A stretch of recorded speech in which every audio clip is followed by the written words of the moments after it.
MBA चाय वाला, आपने सुना होगा। हाँ जी, हाँ जी, he's a तो famous उसका guy। मतलब ग्राफ देखा मैंने कि एकदम से एक्सपोनेंशियली ग्रोथ हुई उनकी, हम्म, हम्म, और एकदम से ही वो बिल्कुल नीचे आए। हम्म, तो मतलब क्या ऐसी चीज थी एमबीए चाय वाला में, मतलब लोग तो उसको पनौती भी बोलने लग गए हैं कि जिससे भी मिला है उसको डुबोया ही है उसने। हाँ। मतलब क्या ये रियलिटी है या मतलब इट्स अ मिथ, और मतलब गलत चीजें जा रही हैं उसके बारे में। देखो सर, मैं एक चीज हमेशा बोलता हूँ, जो आप बिजनेस करो ना, उसका कोर हमेशा अंडरस्टैंड करो कि आपके बिजनेस का कोर पार्ट क्या है। हम्म, अगर मैं एक इन्फ्लुएंसर की बात करूं तो उसका कोर इज इन्फ्लुएंसिंग ना। हम्म, अगर मैं फूड बिजनेस की बात करूं तो आपका core is the food quality, testing, recipe, बिल्कुल हाइजीन। बिल्कुल।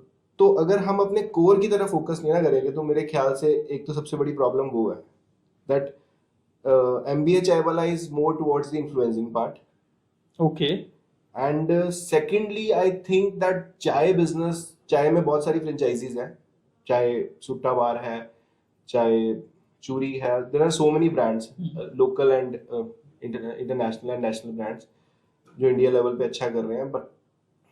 बट चाय वाले ब्रांड्स में एक प्रॉब्लम ये है कि ticket size is very small. ठीक। योर कोर प्रोडक्ट इज चाय, 15-20 रुपए का प्रोडक्ट है। रेंटल आज की डेट में आप जस्टिफाई नहीं कर पाओगे। अगर आज आप चंडीगढ़ की बात करो, आपने 17 सेक्टर में या 34 सेक्टर में, या हम दिल्ली की बात करते हैं, आप कनॉट प्लेस में शॉप खोल रहे हो, आप ग्रेटर कैलाश में खोल रहे हो, बॉम्बे सेंटा क्रूज में कर रहे हो, जम्मू की बात कर रहे हैं, गांधीनगर में कर रहे हो आप, मतलब I am almost aware of the every area. तो लाख से 1.5 लाख आप रेंट पे कर रहे हो, उसमें आप 20 रुपए का प्रोडक्ट सेल कर रहे हो। आप कहाँ का टिकट साइज बना रहे हो, आप कैलकुलेशन नहीं बैठेगी आपकी कोई। ओके। आप जो रेंटल जस्टिफाई नहीं हो पा रहा, उसके ऊपर की इन्वेस्टमेंट जस्टिफाई नहीं हो पा रही है। एंड ये जो चाय वाले जितने भी ब्रांड्स हैं, इनका किसी का भी फूड की तरफ सेंट्रलाइज ध्यान नहीं है। ठीक। अगर डोमिनोज है, डोमिनोज अपना क्रस्ट दे रहा है, हम्म। डोमिनोज के पास बेस है, पिज्जा बेस, उस वैसा बेस हाँ किस किसी के पास भी नहीं नहीं है। है।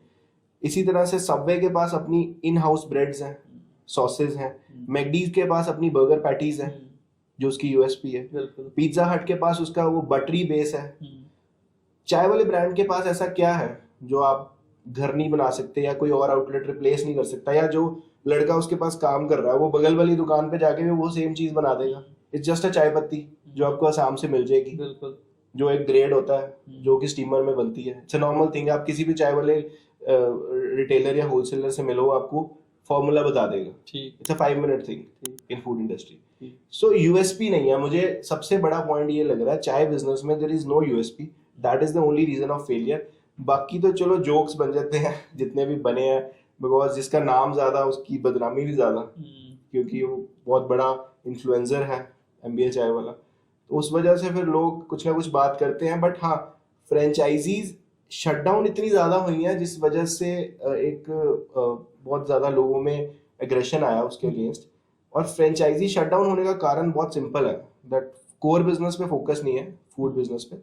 एंड कोई भी, अगर मैं अपने फन बाइट्स की बात करूं, हाँ ठीक है, 10-20% का shutdown is a normal thing, कि लोकेशन में गलती हो गई, या आपका कोई लीजिंग में प्रॉब्लम हो गई, या स्टाफिंग में इशू आ गया, 10-20% नॉर्मल। अगर 100 आउटलेट खोलोगे तो 90 सस्टेन कर रहे हैं या 80 सस्टेन कर रहे हैं, दैट इज फाइन। बिल्कुल। लापिनोज ब्रांड है, 600-700 आउटलेट हैं, 1-2 बंद होते हैं, इट्स ओके।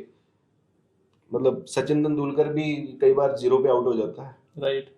तो कई बार इंडिया भी वर्ल्ड कप पिछला हार गया था जो नवंबर में हुआ। बिल्कुल। तो failure is a normal thing, but अगर फेलियर 80% पे है तो फिर मतलब बिजनेस मॉडल में प्रॉब्लम है।